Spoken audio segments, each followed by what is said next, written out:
خلافت اور قرآن مجید۔ آمریت ایک اقلیتی گروہ کا اکثریت پر اس کی مرضی کے بغیر حکومت کرنے کا نام ہے۔ یہ اپنی نوعیت کے لحاظ سے ایک جبر ہے جو کسی صورت انسانوں کے لیے پسندیدہ نہیں ہو سکتا، لیکن تاریخ میں ہم آمریت کی مختلف شکلوں ہی کو غالب ترین نظام حکومت کے طور پر دیکھتے ہیں۔ اس کی وجوہات پر ہم پیچھے تفصیل کے ساتھ گفتگو کر چکے ہیں۔ عصر حاضر میں مسلمانوں میں آمریت کو مذہبی بنیادوں پر جواز فراہم کرنے کی کوشش کی گئی ہے۔ ان میں سے ایک اساس پر ہم نے گفتگو کر کے یہ بتایا ہے کہ ان میں سے کسی کی بنیاد پر یہ نتیجہ اخذ نہیں کیا جا سکتا کہ اسلام، پیغمبر اسلام یا خلفائے راشدین کسی پہلو سے بھی آمریت کے علم بردار تھے۔ اس حوالے سے دو چیزیں اور ہیں جو مذہب کے تقدس آمیز پیرائے میں پیش کی جاتی ہیں، لیکن باعتبار نتیجہ وہ اقلیتی گروہ کی اکثریت پر اسی بالجبر حکومت کا دوسرا نام ہے جو قرآن مجید کے حکم امرہم شورا بینہم کے بالکل خلاف ہیں۔ پہلی چیز صالحین کی حکومت ہے اور دوسری خلافت کا قیام ہے۔ ان میں سے پہلا نقطہ نظر پچھلی صدی کی تیسری دہائی میں اس امت کے ایک جلیل القدر امام مولانا مودودی کی اس تعبیر دین سے پیدا ہوا تھا جسے دین کی سیاسی تعبیر کہا جا سکتا ہے۔ اس کا خلاصہ یہ تھا کہ ایک بندہ مومن کی زندگی کا اصل مقصد حکومت الہیہ کے قیام کی جدوجہد کرنا ہے۔ عملی طور پر اس کا مطلب یہ تھا کہ دنیا کا اقتدار فاسقین کے ہاتھ سے چھین کر صالحین کے ہاتھ میں دے دیا جائے۔ یہ صالحین پھر سماج پر اللہ کا دین نافذ کریں گے اور ساتھ میں پوری دنیا سے ایک مصلحانہ جہاد کر کے ہر جگہ اسلام کا غلبہ قائم کریں گے۔ یہی وہ جدوجہد ہے جو ہر مسلمان پر فرض ہے اور دین کا ہر حکم اسی بنیادی فریضے سے متعلق ہے۔ اس نقطہ نظر کی علمی اساسات حضرت مولانا کی کتاب قرآن کی 4 بنیادی اصطلاحیں اور ان کی بعض دیگر تصانیف میں دیکھی جا سکتی ہیں۔ مولانا مودودی نے تاہم قرآن مجید کی آیت امرہم شورا بینہم کے تحت چونکہ آمریت اور استبداد کی نفی کر دی تھی، اس لیے ان کے اس تصور دین سے قطع نظر عملی طور پر وہ مذہب کے نام پر آمریت کے کسی طور پر حامی نہیں رہے۔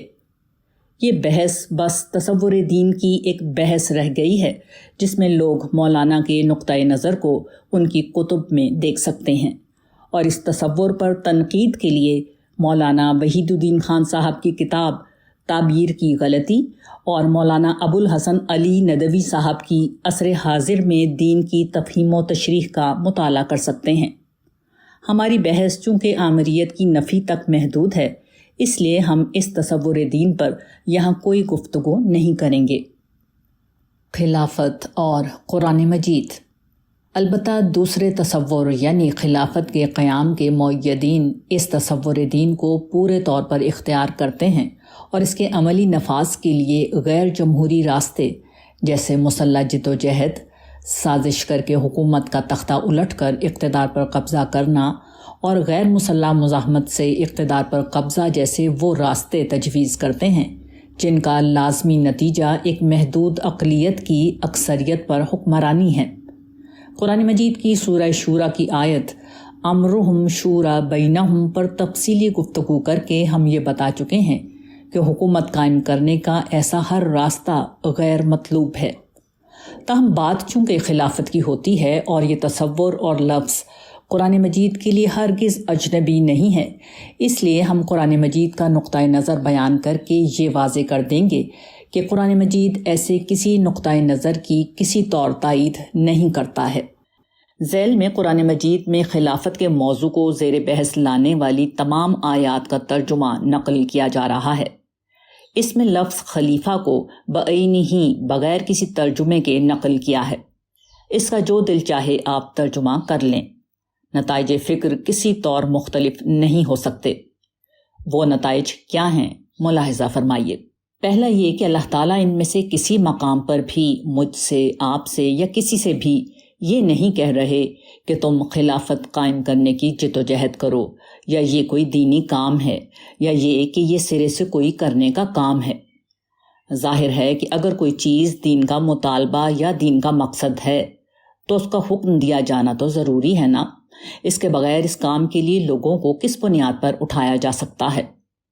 دوسرا یہ، اس کے بالکل برعکس ہر مقام پر اللہ تعالیٰ افراد اور اقوام کو خلیفہ بنانے کے عمل کو سرتاسر اپنی طرف منسوب کر رہے ہیں، یعنی قرآن مجید ہر جگہ اسے ایک تکوینی امر کے طور پر پیش کرتا ہے، یعنی جس طرح اللہ تعالیٰ آسمان و زمین کے دیگر معاملات کر رہے ہیں، مثلا لوگوں کو زندہ کرتے ہیں، مارتے ہیں، رزق دیتے ہیں، اولاد دیتے ہیں، بے کس کی فریاد رسی کرتے ہیں، اسی طرح وہ خلافت کے متعلق بھی واضح کر رہے ہیں کہ لوگوں کو خلافت وہی دیتے ہیں۔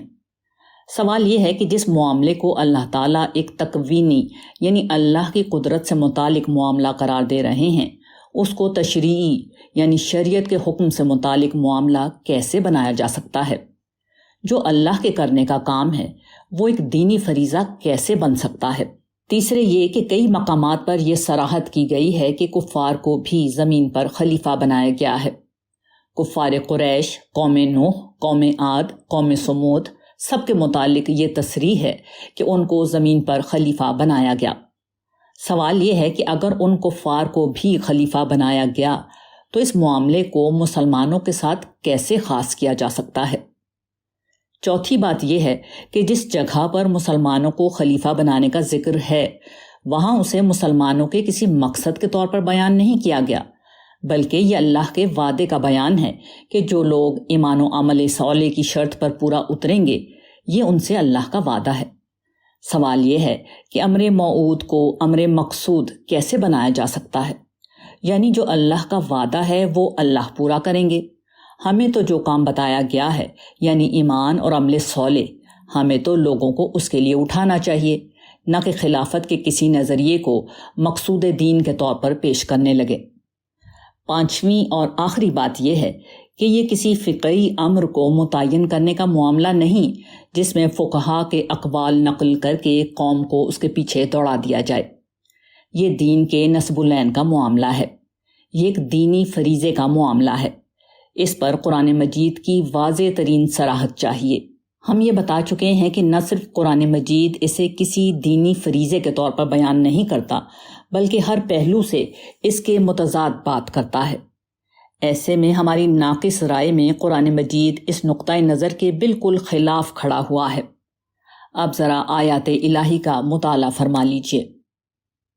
آیات قرآنی: کیا تمہارے یہ شرکاء عبادت کے مستحق ہیں یا وہ جو محتاج کی دادرسی کرتا ہے جبکہ وہ اس کو پکارتا ہے اور اس کے دکھ درد دور کرتا ہے اور تم کو زمین کا خلیفہ بناتا ہے؟ سورہ نمل آیت 62۔ اور ہم نے تم سے پہلے قوموں کو ہلاک کیا جبکہ وہ ظلم کی مرتکب ہوئیں اور ان کے رسول ان کے پاس کھلی کھلی نشانیاں لے کر آئے اور وہ ایمان لانے والے نہ بنے۔ ہم ایسا ہی بدلہ دیتے ہیں مجرم قوم کو۔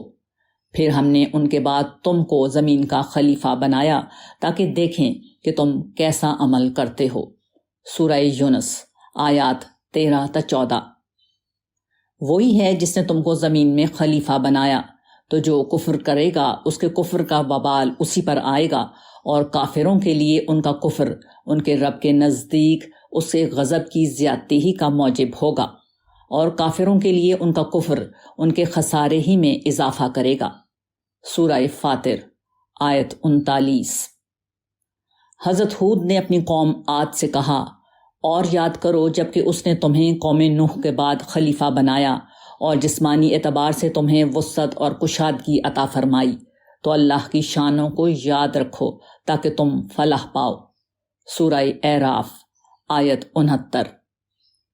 حضرت صالح نے اپنی قوم سمود سے کہا، اور یاد کرو جب کہ خدا نے قوم عاد کے بعد تم کو خلیفہ بنایا اور ملک میں تم کو تمکن بخشا۔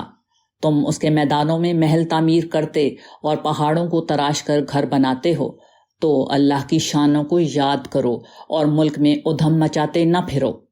سورہ اعراف آیت 76۔ اور وہی ہے جس نے تمہیں زمین میں خلیفہ بنایا اور ایک کے درجے دوسرے پر بلند کیے، تاکہ جو کچھ اس نے تمہیں بخشا ہے اس میں تم کو آزمائے۔ بے شک تیرا رب جلد پاداش عمل دینے والا ہے اور وہ بخشنے والا اور مہربان بھی ہے۔ سورہ انعام۔ اور تیرا رب بے نیاز رحمت والا ہے، اگر وہ چاہے تم کو فنا کر دے اور تمہارے بعد تمہاری جگہ جس کو چاہے خلیفہ بنا دے، جس طرح اس نے تم کو پیدا کیا دوسروں کی نسل سے۔ سورہ انعام آیت 133۔ پس اگر تم اعراض کر رہے ہو تو میں نے تمہیں وہ پیغام پہنچا دیا جو دے کر مجھے تمہاری طرف بھیجا گیا ہے، اور میرا رب تمہاری جگہ اب تمہارے سوا کسی اور قوم کو خلیفہ بنائے گا اور تم اس کا کچھ بھی بگاڑ نہ سکو گے۔ میرا رب ہر چیز پر نگہبان ہے۔ سورہ ہود آیت 57۔ اور یاد کرو جبکہ تمہارے پروردگار نے فرشتوں سے کہا کہ میں زمین میں ایک خلیفہ بنانے والا ہوں۔ انہوں نے کہا کیا تو اس میں اس کو خلیفہ مقرر کرے گا جو اس میں فساد مچائے اور خون ریزی کرے۔ سورہ بقرہ آیت 30۔ اے داؤد، ہم نے تم کو زمین میں خلیفہ بنایا ہے، پس لوگوں میں حق کے ساتھ فیصلہ کرو۔ سورہ صاد آیت 26۔ تو انہوں نے اس نوح کو جھٹلا دیا تو ہم نے اس کو اور جو لوگ اس کے ساتھ کشتی میں تھے نجات دی اور ان کو خلیفہ بنا دیا، اور ان لوگوں کو غرق کر دیا جنہوں نے ہماری آیات کی تکذیب کی۔ تو دیکھو کیا انجام ہوا ان لوگوں کا جن کو ہوشیار کیا جا چکا تھا۔ سورہ یونس آیات 71 تا 73۔ وہ بولے ہم تو تمہارے آنے سے پہلے بھی ستائے گئے اور تمہارے آنے کے بعد بھی۔ موسیٰ نے کہا توقع ہے کہ تمہارا رب تمہارے دشمن کو پامال کرے گا اور تم کو زمین میں خلیفہ بنائے گا کہ دیکھے تم کیا روش اختیار کرتے ہو۔ سورہ اعراف آیت 129۔ تم میں سے جو لوگ ایمان لائے اور جنہوں نے عمل صالح کیے ان سے اللہ کا وعدہ ہے کہ ان کو ملک میں خلیفہ بنائے گا، جیسا کہ ان لوگوں کو خلیفہ بنایا جو ان سے پہلے گزرے، اور ان کے اس دین کو متمکن کرے گا جس کو ان کے لیے پسندیدہ ٹھہرایا، اور ان کی اس خوف کی حالت کے بعد اس کو امن میں بدل دے گا۔ وہ میری ہی عبادت کریں گے اور کسی چیز کو میرا شریک نہیں ٹھہرائیں گے، اور جو اس کے بعد کفر کریں گے تو در حقیقت وہی لوگ نافرمان ہیں۔ سورہ نور آیت 55۔ یہ قرآن مجید میں خلافت کے حوالے سے آنے والے کل بیانات ہیں جو بعینی ہی آپ کے سامنے ہیں۔ ان آیات کو پڑھیے اور بار بار پڑھیے۔ آپ ایک لمحے میں یہ جان لیں گے کہ اللہ تعالیٰ نے ہر مقام پر خلیفہ بنانے کی نسبت اپنی طرف کی ہے۔ اسے کسی دینی فریضے کے طور پر نہیں بلکہ بطور آزمائش یا بطور انعام بیان کیا گیا ہے۔ یہ خلافت اہل ایمان کو دینے کا بیان ہے تو کفار کو بھی دیے جانے کا ذکر ہے۔ ان آیات سے یہ بات آخری درجے میں واضح ہے کہ اس سے خلافت قائم کرنے کی کسی جدوجہد پر اٹھانے کا کوئی اشارہ نہیں۔ ایسا کوئی دینی حکم نہیں کہ خلافت قائم کرنے کی جدوجہد کرو، بلکہ اس کے برعکس اسے ایک تکوینی معاملے کے طور پر بیان کیا گیا ہے، یعنی یہ اللہ کا فیصلہ ہے، اس میں کسی کو کوئی عمل دخل نہیں۔ زیادہ سے زیادہ یہ کہا جا سکتا ہے کہ اللہ تعالیٰ اہل ایمان کو ایمان اور عمل صالح کی بنیاد پر خلافت کی خوشخبری دیتے ہیں۔ چنانچہ ہمارے حوالے سے اگر کوئی نتیجہ نکلتا ہے تو وہ یہ نکلتا ہے کہ ایمان اور عمل صالح کی وہ تحریک برپا کریں جس کے لیے اس خاکسار نے اپنی زندگی وقف کی ہے۔ یہ کیفیت اگر پیدا ہو گئی تو اللہ تعالیٰ خلافت عطا کر دیں گے، کیونکہ سورہ نور کی آیت نص قطعی ہے کہ یہ امر مقصود نہیں، امر موعود ہے، یعنی یہ دین کا کوئی حکم نہیں بلکہ دین پر پوری طرح عمل کرنے کا انعام ہے جس کا وعدہ کیا گیا ہے۔ قرآن نے یہی بات خلیفہ کا لفظ استعمال کیے بغیر بھی بیان کی ہے۔ سورہ آل عمران میں جس مقام پر اس فیصلہ الہی کا اعلان ہو رہا ہے کہ یہود کو منصب امامت سے معزول کیا جا رہا ہے اور بنی اسماعیل کو اس منصب پر فائز کیا جا رہا ہے، وہاں یہ فیصلہ ایک دعا کی شکل میں امت کو سکھایا گیا ہے۔ اس دعا میں خلافت کی جگہ بادشاہی کے الفاظ استعمال کر کے ٹھیک یہی بات بتا دی گئی ہے۔ دعا کرو اے اللہ بادشاہی کے مالک، تو ہی جس کو چاہے بادشاہی دے، جس سے چاہے بادشاہی چھینے، اور تو ہی جس کو چاہے عزت بخشے اور جس کو چاہے ذلت دے۔ تیرے ہی ہاتھ میں خیر ہے، بے شک تو ہر چیز پر قادر ہے۔ تو رات کو دن میں داخل کرتا ہے اور دن کو رات میں داخل کرتا ہے، اور ظاہر کرتا ہے زندہ کو مردہ سے، اور ظاہر کرتا ہے مردہ کو زندہ سے، اور تو جس پر چاہتا ہے اپنا بے حساب فضل کرتا ہے۔